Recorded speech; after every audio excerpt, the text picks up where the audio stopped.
عرب، جو اس قدر ذہین لوگ تھے، اس بے جان بت کی عبادت میں کیسے لگ گئے تھے؟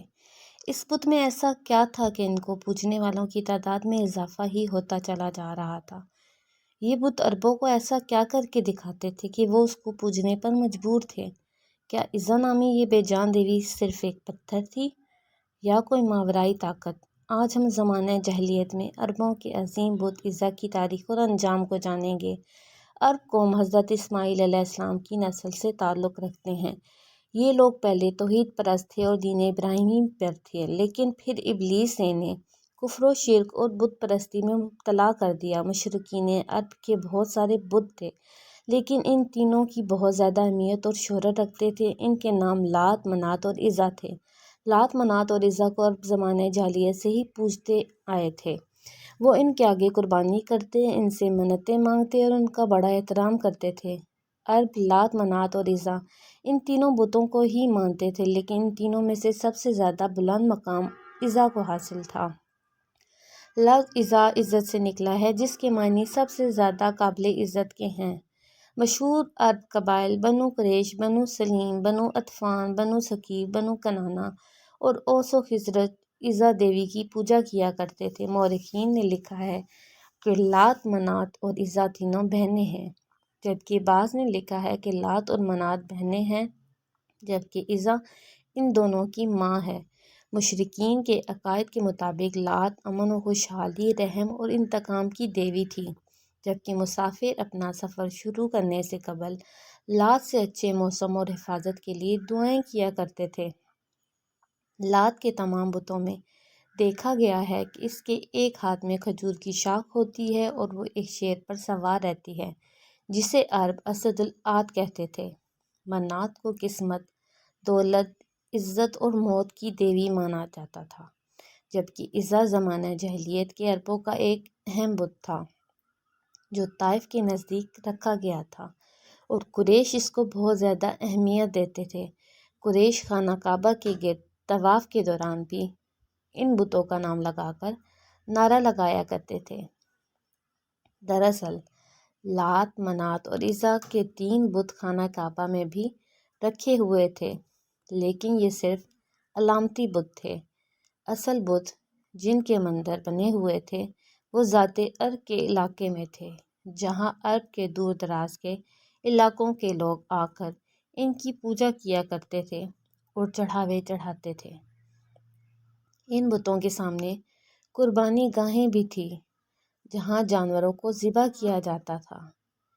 عرب یہ مانتے تھے کہ یہ دیویاں نعوذ باللہ اللہ کی بیٹیاں ہیں، استغفر اللہ۔ عربوں کے نزدیک عزا عزت، حفاظت، افزائش نسل، حسن جذبات اور محبت کی دیوی تھی۔ دراصل ان بتوں کے ساتھ تین شیطانی چڑیلیں منسلک تھیں۔ دراصل یہ شیطان عورتیں ہوتی ہیں، یعنی کہ مادہ شیطان۔ ان بتوں کی دیکھ بھال اور لوگوں کو ان کی عبادت کے طریقے سکھانے کے لیے مندروں میں پجاری ہوتے تھے، جو لوگوں کو گمراہ کرتے اور اس کے عوض بتوں پر چڑھاوے کی چیزوں کو خود سمیٹتے تھے۔ عزا کا یہ بت خراز نامی ایک بستی میں واقع تھا۔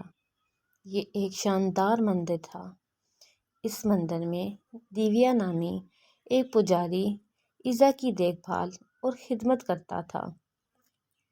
مندر کے سامنے تھوڑے فاصلے پر جھاؤ کے تین درخت تھے۔ عربی میں ان درختوں کو اصل کہتے ہیں۔ یہ ایک صحرائی درخت ہوتا ہے جو اجاڑ اور بنجر صحراؤں میں پیدا ہوتا ہے۔ جھاؤ کے اس درخت پر عزا کا بسیرا تھا۔ اس بارے میں کسی کو بھی علم نہیں تھا کہ عزا کی جس بت کی پوجا کی جاتی ہے وہ ایک شیطانی طاقت ہے جو اس درخت پر رہتی ہے۔ جب بھی لوگ اس پر چڑھاوے اور منتوں کے لیے آتے تو وہ چڑیل مندر کے بت میں داخل ہو کر بولتی اور شیطانی قوتوں سے لوگوں کے مسائل بھی حل کر دیا کرتی۔ اس طرح اس کا آقا ابلیس اس کی کارکردگی پر خوش تھا۔ جب اللہ نے آخری نبی حضرت محمد صلی اللہ علیہ وآلہ وسلم کو مبعوث فرمایا اور آپ نے اللہ کی مدد سے مکہ فتح کیا تو کچھ دنوں بعد بتوں کی شامت آ گئی۔ خانہ کعبہ میں رکھے ہوئے بت توڑے جانے لگے اور سچے رب کا نور چمکنے لگا۔ خانہ کعبہ سے بتوں کو ہٹانے کے بعد مختلف دیہاتوں اور بستیوں میں بنے ہوئے مندروں کی باری آ گئی۔ نبی پاک صلی اللہ علیہ وسلم نے ہر چھوٹے اور بڑے بت کو توڑنے کا حکم دے دیا۔ چند مورخین کا کہنا ہے کہ فتح مکہ کے موقع پر منات کے بتوں میں ایک بت کو بہت رازداری کے ساتھ عرب سے نکال کر زمین ہند کی جانب روانہ کر دیا اور وہ موجودہ ہندوستان کے گجرات میں پہنچا دیا گیا، جہاں اس بت کو ایک مندر میں منتقل کر دیا گیا جسے سومناتھ مندر کے نام سے جانا جاتا ہے۔ سلطان محمود غزنوی نے 450 سالوں کے بعد ہندوستان پر حملہ کر کے اس بت کو توڑ دیا تھا۔ جب مکہ کے تمام بت توڑے جا چکے تو 25 رمضان کو نبی پاک صلی اللہ علیہ وسلم نے حضرت خالد بن ولید رضی اللہ تعالیٰ عنہ کو بلایا۔ انسانی تاریخ کا سب سے قابل ترین جرنیل حضرت خالد بن ولید کو عیسیٰ کی تباہی کا مشن سونپا گیا۔ آپ صلی اللہ علیہ وآلہ وسلم نے حضرت خالد بن ولید رضی اللہ تعالیٰ عنہ کو حکم دیا کہ وہ عیسیٰ کے مندر کے قریب 3 جھاؤ کے درختوں میں سے ایک کو جا کر کاٹ دیں۔ لہٰذا آپ کے حکم کی تعمیل کرتے ہوئے خراز بستی میں پہنچے حضرت خالد بن ولید رضی اللہ تعالیٰ عنہ تیسرے درخت کے قریب اسے کاٹنے کی نیت سے پہنچے تو اچانک عیسیٰ نامی چڑیل آپ کے سامنے حاضر ہوگی۔ وہ ایک خوفناک صورت والی برہنہ عورت تھی۔ وہ شعلہ برستی آنکھوں سے حضرت خالد کو گھورنے لگی۔ اچانک مندر کا پجاری بلند آواز سے پکارا، بولا، عیسیٰ خالد کو قتل کر دے، اگر تو نے خالد کو قتل نہ کیا تو آج تو ذلیل و رسوا ہو جائے گی۔ عیسیٰ حضرت خالد کی جانب بڑھی، آپ نے تلوار نکالی اور اللہ کا نام لے کر عیسیٰ پر حملہ کر دیا۔ پہلے ہی وار سے عیسیٰ کا سر تن سے جدا ہو گیا اور اس کی زمین پر گرتے ہی اس کا جسم جلنے لگا۔ تھوڑی دیر بعد آپ کے سامنے ایک کوئلے کا ڈھیر موجود تھا۔ حضرت خالد بن ولید نے عیسیٰ کو قتل کرنے کے بعد اس کے بت کو بھی ٹکڑے ٹکڑے کر دیا۔